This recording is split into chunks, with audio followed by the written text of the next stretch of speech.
Hello, welcome back. Thee thought it was just another harmless comment until Dorinda Clark Cole opened her mouth and dropped a truth bomb about Kirk Franklin that no one saw coming. Now, the gospel world is buzzing, and fans can't stop talking. For over 4 decades, Dorinda Clark Cole has stood as one of the most respected voices in gospel music. As a member of the legendary Clark sisters, she's traveled the world, ministered to millions, and carried the weight of preserving a genre that is deeply rooted in faith, tradition, and anointing. People know her for her incredible vocal runs, her fiery preaching, and her unwavering love for God's work, but just as much, they know that when Dorinda speaks, she doesn't sugarcoat the truth. She's been in rooms where history was made in gospel music, and she's seen trends come and go. That's why her latest words hit like a lightning bolt.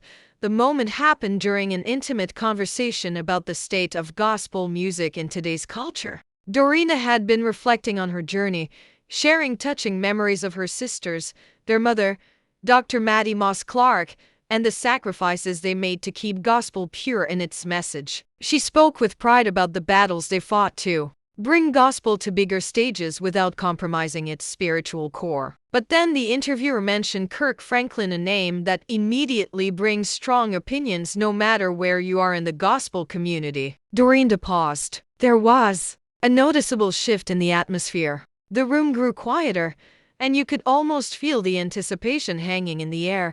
Dorinda began by acknowledging Kirk's unmatched talent and the incredible mark he's left on the music world. She didn't deny his brilliance, how he brought a fresh, innovative sound to gospel, blending it with R&B, hip-hop, and pop in ways that captivated a new generation. She spoke of his songwriting skills, his stage presence, and his ability to reach audiences far beyond the traditional church walls. But as her tone softened into a more serious cadence, she said something that made people lean in closer.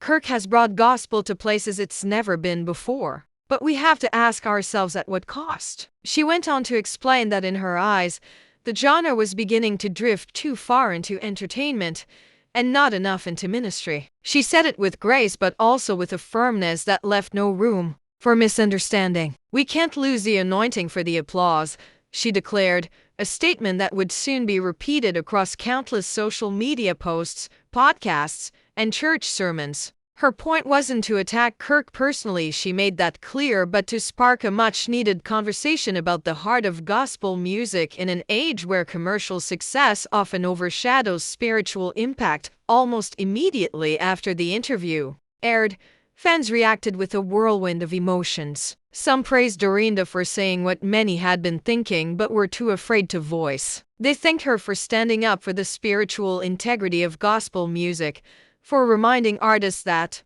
it's not just about putting on a good show, but about delivering a message that can change lives. Others, however, felt her comments were a bit too pointed and could be interpreted as a slight toward Kirk Franklin, a man who has arguably done more to expand gospel's reach than anyone in modern history. Twitter threads exploded. Instagram posts dissected her every word. YouTube vloggers uploaded reaction videos analyzing whether Dorinda's remarks were a loving warning or a veiled critique. Some die-hard Kirk Franklin supporters insisted he has always kept Christ at the center of his music, pointing to songs like Melodies from Heaven and Wanna Be Happy as proof that his ministry is alive and well. But traditionalists echoed Dorinda's concerns, arguing that too much blending with mainstream culture risks diluting the sacred essence of gospel. Within days, gospel radio hosts, pastors, and fellow artists began weighing in. Some shared personal stories of how Kirk's music brought them to Christ,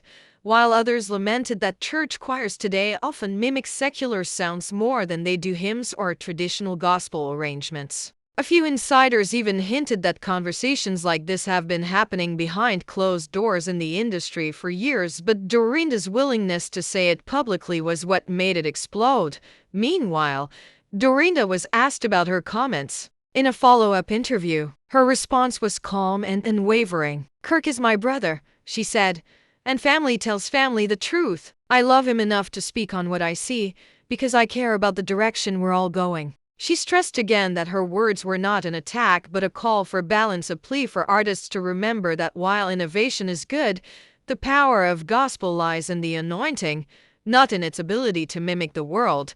This wasn't the first time Dorinda had been bold enough to speak truth, even when it might stir controversy. Those who know her history understand that she comes from a lineage of women who weren't afraid to challenge norms when it came to preserving gospel music. Her mother, Dr. Mattie Moss Clark, revolutionized choir arrangements and pushed gospel into new territories, but always with the understanding that the message came first. In many ways, Dorinda's comments about Kirk were an echo of that same spirit, a reminder that progress should never mean losing sight of purpose.